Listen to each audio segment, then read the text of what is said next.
ఒక్కసారైనా ఆవిడ పాద స్పర్శ తగిలిన, ఆవిడ పాద ధూళి దొరికిన, ఆవిడ విసిరేసినటువంటి టీ కప్పు దొరికినా చాలు అనుకుని కొన్ని వందల వేల మంది ఎదురు చూస్తూ ఉంటారు.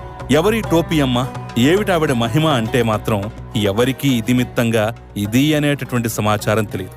కానీ అరుణాచలం గురించి మాట్లాడుకున్న ప్రతి సందర్భంలో టోపీ అమ్మ గురించి చెప్పుకోవటం మాత్రం తప్పనిసరి. అరుణాచలం వెళ్లిన ప్రతి సందర్భంలో ఆవిడ్ని ఏదో ఒక చోట చూడటం, ఆవిడ గురించి తెలుసుకోవటం, ఆవిడ వెంటపడే భక్తుల యొక్క సమూహాన్ని మనం గమనించటం అనేది తప్పనిసరి అవుతుంది. అయితే చాలా మంది ఎవరి టోపీ అమ్మ, నిజంగానే అవధూత అని వెతకటం ప్రారంభించారు. ఆవిడ అవధూతను నమ్మేవాళ్లు కొంతమంది అయితే, లేదు ఒక సాధారణ మనిషే, మతిస్థిమితం లేని పిచ్చిది అని కొట్టిపారేసేవాళ్లు కూడా ఎంతో మంది ఉన్నారు. అయితే ఆవిడ గురించి తెలుసుకుంటే అనేక విస్తుపోయే విషయాలు మాత్రం బయటపడతాయి. ఇప్పుడు టోపీ అమ్మగా చెప్పబడుతున్న ఆవిడ అసలు పేరు